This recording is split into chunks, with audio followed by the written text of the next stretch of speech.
ഹോപ്പണപ്പോണ prayer, magical prayer. മറ്റുള്ളവരിൽ നിന്നും വ്യത്യസ്തമായി എനിക്കുണ്ടായത് വളരെ ബാഡ് എക്സ്പീരിയൻസ് ആയിരുന്നു. ഒന്നിനോട് താല്പര്യമില്ലാതെ മരിച്ചാലോ എന്നുവരെ ചിന്തിച്ചു കൂട്ടിയ സമയം. എനിക്ക് എന്താണ് സംഭവിക്കുന്നത് എന്ന് എനിക്ക് മനസ്സിലായില്ല. കാര്യങ്ങൾ മൊത്തത്തിൽ കൈവിട്ടുപോയി. Hi my dears, welcome back. Manifest with ശ്രീജിയുടെ മറ്റൊരു വീഡിയോയിലേക്ക് എല്ലാവർക്കും സ്വാഗതം. ഹോപ്പണപ്പോണ പ്രെയറിനെ പറ്റി കേൾക്കാത്തവർ കുറവായിരിക്കും. അറിയാത്തവർക്ക് വേണ്ടി ഒന്ന് പറയാം. ഇതൊരു ഹീലിംഗ് പ്രെയർ ആണ്. വളരെ പവർഫുള്ളായ ഒരു പ്രെയർ. ഹവായ് ദ്വീപുകളിൽ വളരെ പണ്ട് മുതൽ തന്നെ അവിടുത്തെ ജനങ്ങൾ ഉപയോഗിച്ചു വന്ന ഒരു മാജിക്കൽ പ്രെയർ.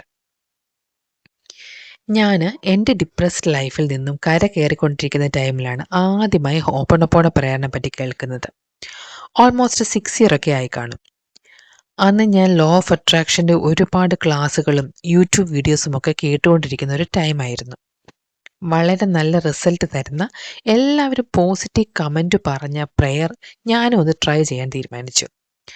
എൻ്റെ സബ് കോൺഷ്യസ് മൈൻഡിനെ ഹീല് ചെയ്യാൻ പണ്ട് മുതലേ എൻ്റെ ഉള്ളിൽ കുമിഞ്ഞു കൂടിക്കിടക്കുന്ന നെഗറ്റീവ് ഇൻസിഡൻസ്, പെയിൻഫുൾ മെമ്മറീസ്, ഇതൊക്കെ ഹീൽ ചെയ്യാൻ വേണ്ടിയാണ് ഞാനിത് ചെയ്യാൻ തുടങ്ങിയത്.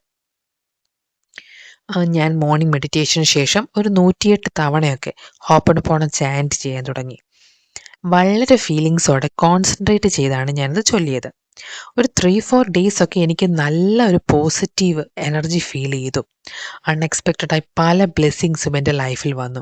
ഞാനാണെങ്കിൽ വളരെ ഹാപ്പി. ഹസ്ബൻഡിനോടും മക്കളോടും എല്ലാം ഹോപ്പണപ്പോണയെ പറ്റി വല്ലാത്തൊരു വാതോരാതെന്ന് വല്ലാത്തൊരു സന്തോഷത്തോടെ വാതോരാതെ സംസാരിച്ചു കൊണ്ടേയിരുന്നു. എന്നാൽ ഒരു 4 ഡേയ്സ്, ഒരു 1 വീക്കൊക്കെ കഴിഞ്ഞപ്പോൾ മുതൽ പതിയെ സിറ്റുവേഷനൊക്കെ ഒന്ന് മാറാൻ തുടങ്ങി. അതുവരെ തോന്നിയ ഒരു പോസിറ്റീവ് ഫീലിങ്സ് ഒന്നും എനിക്ക് പിന്നെ അങ്ങോട്ട് തോന്നുന്നില്ല. എന്നാലും ഹോപ്പണപ്പോണ ഞാൻ കണ്ടിന്യൂ ചെയ്തുകൊണ്ടേയിരുന്നു. ബട്ട് ഒരു 2 വീക്സ് ഒക്കെ ആയപ്പോഴേക്കും ലോ ഓഫ് അട്രാക്ഷനെ പറ്റി ഞാൻ അറിയുന്നതിന് മുൻപ് ഞാൻ എങ്ങനെയായിരുന്നു അതുപോലെ തന്നെ ആയിക്കൊണ്ടിരുന്നു എൻ്റെ മൈൻഡ്. Totally depressed. ഒന്നും ചെയ്യാനുള്ളൊരു ഇൻട്രസ്റ്റും എനിക്ക് ഇല്ലായിരുന്നു.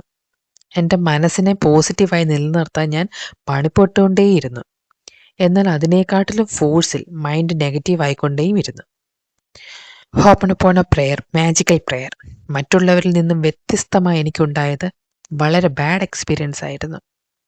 ഒന്നിനോടും താല്പര്യമില്ലാതെ മരിച്ചാലോ എന്ന് വരെ ചിന്തിച്ചു കൂട്ടിയ സമയം. എനിക്ക് എന്താണ് സംഭവിക്കുന്നത് എന്ന് പോലും എനിക്ക് മനസ്സിലായില്ല. കാര്യങ്ങളാണെങ്കിൽ മൊത്തത്തിൽ കൈവിട്ടുപോയി. ഞാൻ ഹോപ്പണപ്പോണയെ പറ്റി കൂടുതൽ പിന്നെ അങ്ങോട്ട് സ്റ്റഡി ചെയ്യാൻ തുടങ്ങി. കുറച്ച് നാളത്തെ റിസർച്ചിലൂടെ ഒരു കാര്യം എനിക്ക് മനസ്സിലായത്, ഹോപ്പണപ്പോണ പ്രെയർ എന്നിൽ ഫെയിൽ ആയതല്ല, മറിച്ച് വളരെ എഫക്റ്റീവായി എൻ്റെ മൈൻഡിനെ, എൻ്റെ സബ് കോൺഷ്യസ് മൈൻഡിൻ്റെ മുക്കിലും മൂലയിലും കിടക്കുന്ന നെഗറ്റിവിറ്റി അടിച്ചു വാരി ക്ലീൻ ആക്കുന്ന പ്രോസസ്സാണ് എന്നിൽ ഇപ്പോൾ നടന്നുകൊണ്ടിരിക്കുന്നത്. ക്ലിയറായി ഞാൻ പറഞ്ഞുതരാം. ചപ്പുചവറുകൾ കൊണ്ട് നിറഞ്ഞ പൊടി പിടിച്ചൊരു റൂം ക്ലീൻ ചെയ്യണമെങ്കിൽ ആദ്യം അവിടെ കിടക്കുന്ന വേസ്റ്റ് എല്ലാം തൂത്തുകൂട്ടി വാരിക്കളയണം. അപ്പോൾ അവിടെ മുഴുവൻ പൊടിയും അഴുക്കും ഒന്നുകൂടി വ്യാപിക്കുമല്ലേ.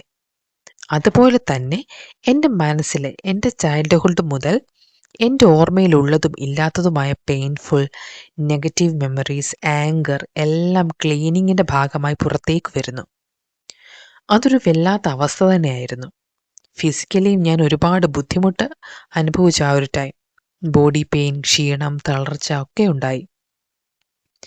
എന്നാലും ഒരു 3 months ഞാൻ കണ്ടിന്യൂസ് ആയി ഹോപ്പണപ്പോണ ചാൻറ്റ് ചെയ്തു. ലാസ്റ്റ് ആയപ്പോഴേക്കും നെഗറ്റിവിറ്റിയുടെ ഇൻറ്റൻസിറ്റി ഒക്കെ കുറഞ്ഞു വന്നു. പതിയെ ലൈഫിലേക്ക് ഒരു പുതിയ വെളിച്ചം വന്നതുപോലെ, ഒരു ക്ലാരിറ്റി വന്നതുപോലെയൊക്കെ തോന്നി. എൻ്റെ മൈൻഡ് ക്ലെൻസ് ആയി എന്ന് എനിക്ക് മനസ്സിലായി. ഒരു നല്ലൊരു എനർജി, നമ്മളെ ഒരു ശക്തി നമ്മളെ കൈപിടിച്ച് നടത്തുന്ന ഒരു ഫീൽ ഒക്കെ എനിക്ക് തോന്നി തുടങ്ങി. അപ്പോഴെനിക്ക് മനസ്സിലായി എൻ്റെ മൈൻഡ് ക്ലെൻസ് ആയി എന്ന്. മൈ ഡിയർ ഫ്രണ്ട്സ്, ഹോപ്പണപ്പോണ വളരെ പവർഫുള്ളായൊരു പ്രെയറാണ്. അതിൻ്റെ മീനിങ് മനസ്സിലാക്കി ഫീലിങ്സോടെ അത് ചാൻറ്റ് ചെയ്താൽ റിസൾട്ട് ഷുവർ ആണ്. ബട്ട് എനിക്ക് വന്ന തരത്തിലൊരു എക്സ്പീരിയൻസ് ആർക്കെങ്കിലും ഉണ്ടായിട്ടുണ്ടോ എന്ന് എനിക്കറിയില്ല. ഉണ്ടെങ്കിൽ അത് ഷെയർ ചെയ്യുമല്ലോ. ഇന്നത്തെ വീഡിയോ ഇഷ്ടമായെങ്കിൽ ഒരു ലൈക്ക് തരാതെ ആരും പോകരുതേ. ഒരുപാട് ആളുകളിലേക്ക് എൻ്റെ വീഡിയോ എത്തിക്കണം. അവരുടെ ലൈഫിലും ചേഞ്ചസ് ഉണ്ടാകണം. എന്നൊരു ഉദ്ദേശത്തോടെയാണ് ഞാൻ ഈ ചാനൽ തുടങ്ങിയത്. നിങ്ങളതിന് എന്നെ ഒന്ന് ഹെൽപ്പ് ചെയ്യണം. ഇത്രമാത്രം ചെയ്താൽ മതി. വീഡിയോ ലൈക്ക് ചെയ്യണം, സബ്സ്ക്രൈബ് ചെയ്യണം. എന്നാൽ മാത്രമേ കൂടുതൽ പേരിലേക്ക് യൂട്യൂബ് വീഡിയോസൊക്കെ പ്രൊമോട്ട് ചെയ്യുകയുള്ളൂ. Thank you so much. Next വീഡിയോയുമായി ഉടൻ വരാം.